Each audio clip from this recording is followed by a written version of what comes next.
Hello learners, welcome to Shubhangi Commerce classes.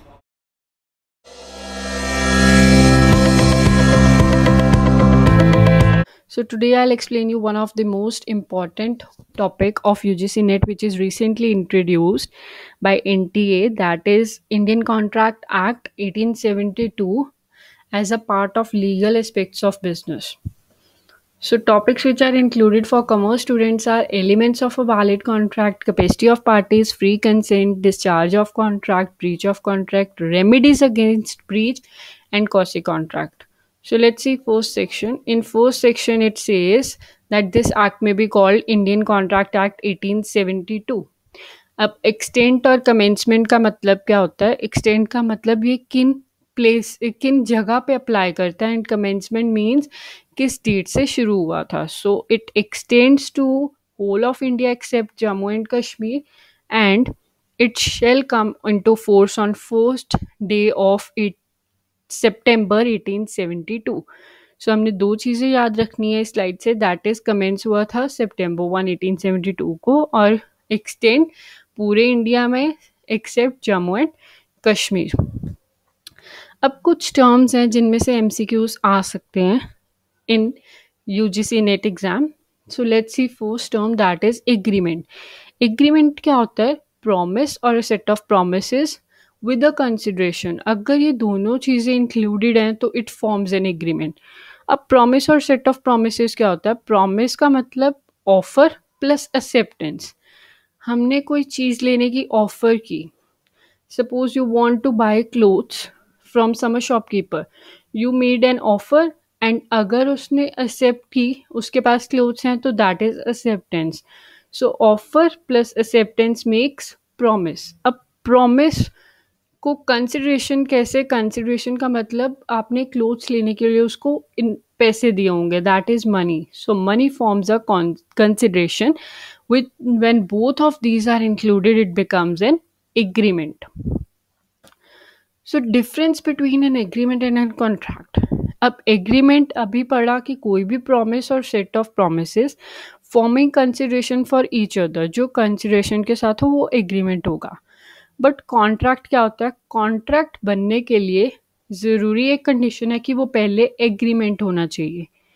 मतलब उसमें promise, offer plus acceptance और consideration दोनों होंगे. उसके अलावा एक थर्ड चीज़ होनी चाहिए, that is it should be enforceable by law. Law के अगेंस्ट नहीं होना चाहिए, it should be enforceable by law.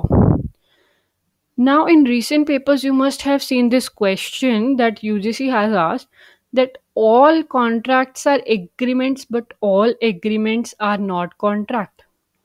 This statement is true or false? Firstly, think in your mind कि सारे कॉन्ट्रैक्ट्स एग्रीमेंट होते हैं, but all agreements are not contract. वो कहना क्या चाह रहा है कि जो कॉन्ट्रैक्ट है वो सारे कॉन्ट्रैक्ट एग्रीमेंट होंगे, क्योंकि कॉन्ट्रैक्ट की फर्स्ट कंडीशन ही ये है कि वो एग्रीमेंट होना चाहिए. बट एग्रीमेंट में तो कोई ऐसी कंडीशन नहीं कि वो हमेशा कॉन्ट्रैक्ट होना चाहिए. That's why it statement is true that कोई भी कॉन्ट्रैक्ट जो है वो एग्रीमेंट तो होगा, बट कोई ऐसा एग्रीमेंट जो कॉन्ट्रैक्ट नहीं हो सकता.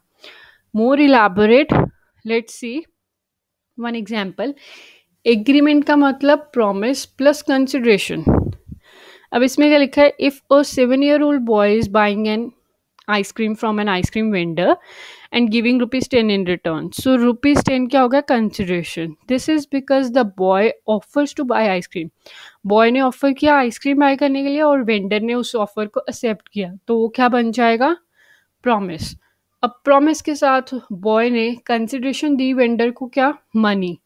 तो दोनों चीज़ें हैं हमारे में, प्रॉमिस भी हुआ, कंसिडरेशन भी हुई, तो वो क्या बन जाएगा? एग्रीमेंट. अब कॉन्ट्रैक्ट में क्या है? एग्रीमेंट तो होना चाहिए प्लस इन्फोर्सेबल. सेम एग्जाम्पल से कंटिन्यू करते हैं ये बॉय वाली. अब इस बॉय वाली एग्जाम्पल में वो एग्रीमेंट तो बन गया, मीन्स ये फर्स्ट ऑप्शन हमारी करेक्ट हो गई. अब इन्फोर्सेबल भी होना चाहिए लॉ से.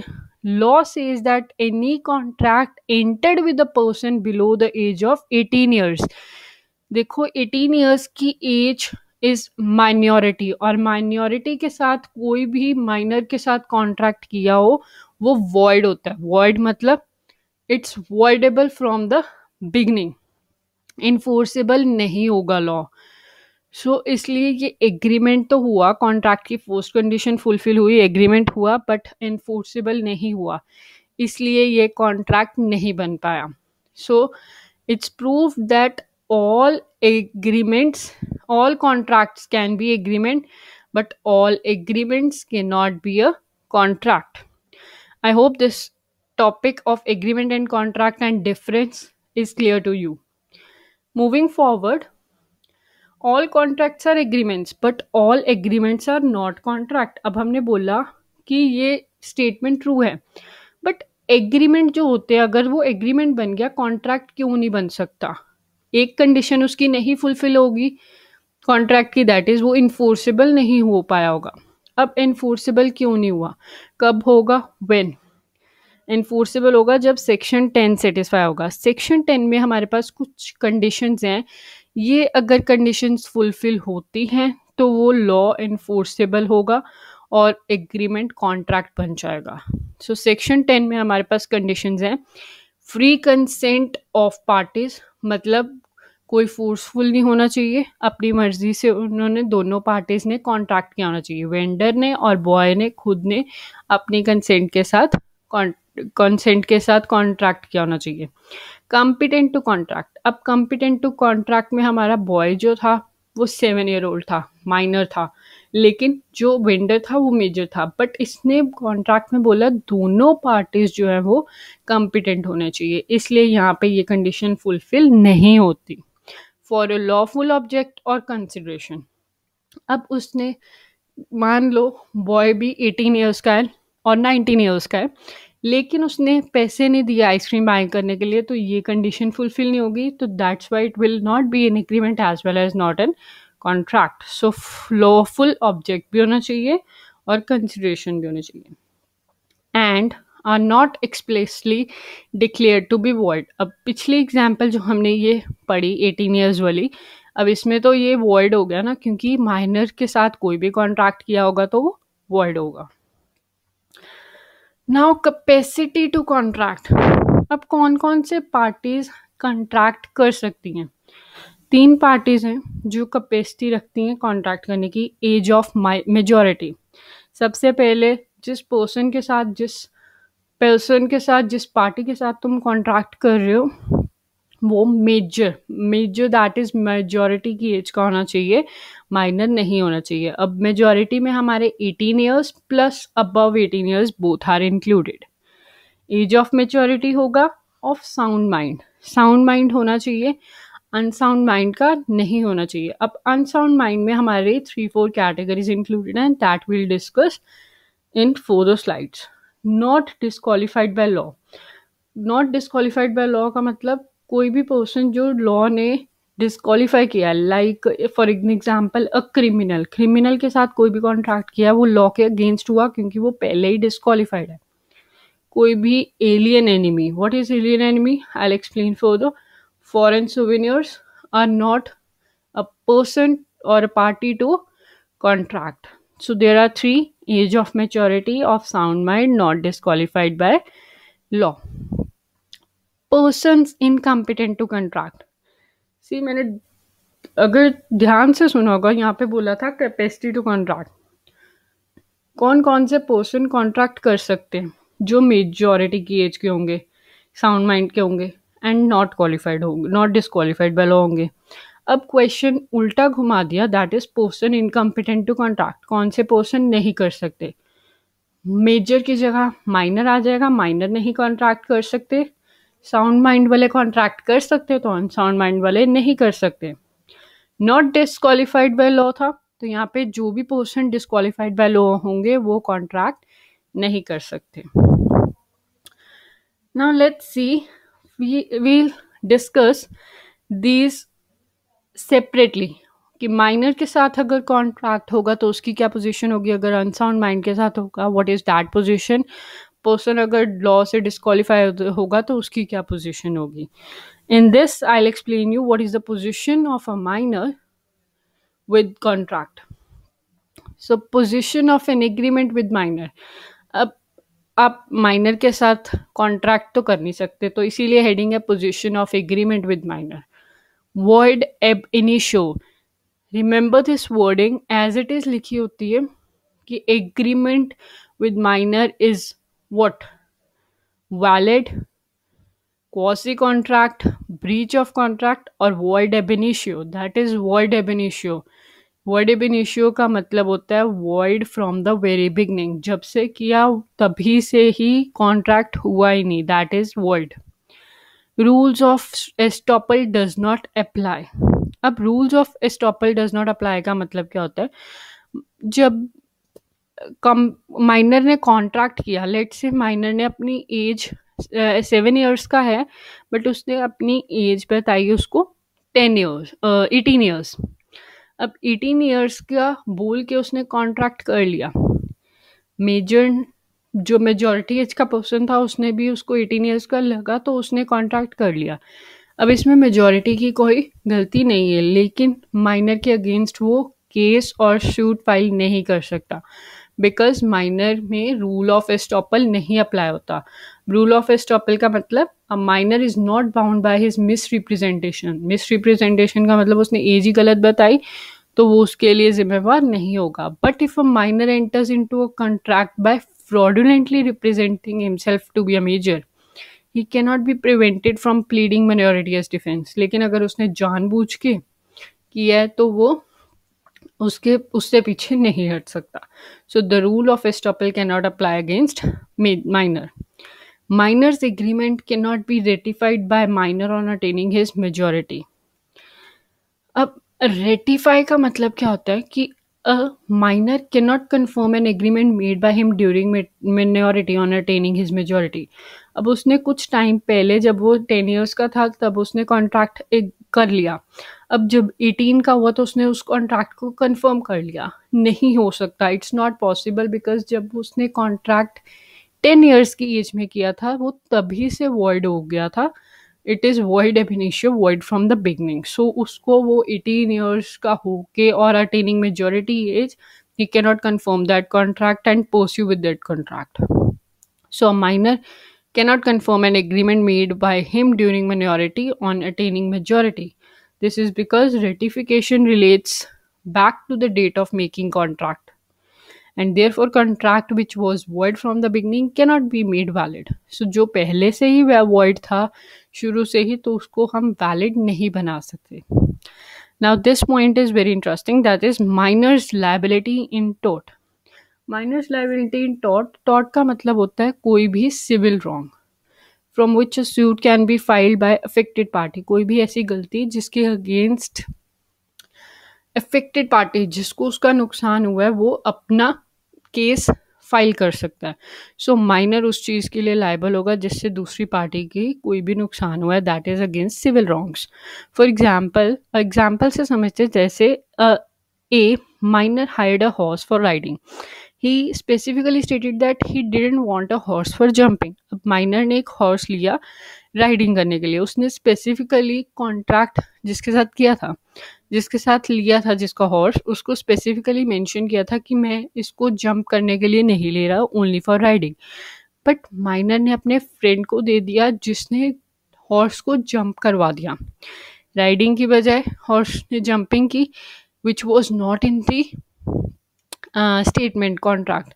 So horse fell and got injured, horse was fall and get injured, it was held that infant, that is minor, was liable as the act was which caused the injury was outside the purview of contract। अब contract में था कि सिर्फ riding होनी चाहिए, jumping नहीं होनी चाहिए, बट जंपिंग की वजह से उस हॉर्स को इंजरी हुई तो उस सिविल रॉन्ग के लिए माइनर लाइबल होगा। बेनिफिशियल कॉन्ट्रैक्ट, कोई भी ऐसा कॉन्ट्रैक्ट जो माइनर के बेनिफिशरी के लिए है, that will be enforceable. Minor can be beneficiary or promise, in other words, if a contract is beneficial to a minor, it can be enforced by him। Minor's liability for necessary, कोई भी necessity है उसको supply हो रही है, उसके dependents को supply हो रही है, then he will be responsible, he will be liable for that necessities। If a person incapable of entering a contract or if anyone whom he is legally bound to support is supplied by another person with necessities suited to his condition in life, person who has furnished such supplies is entitled to reimburse from the property of such incapable person. So if a minor or his dependents are supplied by necessity by someone, minor की जो property होगी वो liable होगी. Position of minors, parents and guardian. Minor contract do not impose any liability on his parents and guardian even if contract are for necessaries. अब necessaries के लिए कोई भी contract किया उसके लिए minor liable होगा, उसके parents नहीं liable होंगे. हाँ, बट अगर minor agent, minor act as an agent of his parents और गार्डियन, अगर वो माइनर जो है वो एजेंट की तरह काम करता है अपने पेरेंट्स और गार्डियन के लिए, then he will be they will be liable. Minor agent. A minor can be an agent, but he will not be personally liable for any of his act. The principal will be liable to third party for the act. अगर minor अपनी agents as an agent act करता है तो उसके लिए वो खुद liable नहीं होगा, but the principal that is जिसके लिए वो काम कर रहा है वो लायबल होंगे. जैसे ऊपर वाले पॉइंट में हमने पढ़ा कि माइनर पेरेंट्स, माइनर के जो पेरेंट्स है वो लायबल नहीं है कोई भी माइनर के एक्ट के लिए, कोई भी नेसेसरीज के लिए इवन दैट. बट अगर माइनर एजेंट की तरह एक्ट कर रहा है फॉर हिज पेरेंट्स और गार्डियन, देन वो लायबल होंगे. So same is minor agent की थर्ड पार्टी के लिए प्रिंसिपल रिस्पॉन्सिबल होगा, पेरेंट होंगे और गार्डियन अगर प्रिंसिपल की तरह काम कर रहे हैं. Minor partner, minor can be admitted to the benefits of partnership. Minor जो है वो पार्टनरशिप में एडमिट किया जा सकता है but with the consent of all the other partners, बाकी सबकी कंसेंट के साथ. His liability is limited to his share in partnership. Partnership में जितनी उसकी शेयर है उतने के लिए ही लायबल है. That is limited liability, not unlimited. But वो मैनेजमेंट में पार्ट नहीं ले सकता. He can not take part in management. Minor as an insolvent. Minor को इंसॉल्वेंट नहीं डिक्लेयर किया जा सकता बिकॉज माइनर के साथ हमने जो भी एग्रीमेंट किए हैं वो पहले से ही वॉइड होते हैं, so he can not be declared as insolvent. Minor share holder. Minor can not become a share holder in company since he is incompetent to contract. अब वो 18 ईयर्स से लेस है तो वो किसी की कंपनी के साथ एज ए शेयर होल्डर नहीं जुड़ सकता. हाँ, बट अगर उसको किसी की इनहेरेंट सर्टेन शेयर मिले, मतलब मान लो उसके कोई पेरेंट्स के शेयर्स मिले, पेरेंट्स तो मेजॉरिटी एज का था ना, तो उसके शेयर्स माइनर को आए हैं and he is acting as a lawful guardian, then वो शेयर होल्डर एक्ट कर सकता है. बट खुद शेयर्स खरीद के as a share holder he can not act before attaining the age of maturity. Minor under Negotiable Instrument Act. Minor can draw or negotiate Negotiable Instrument Act.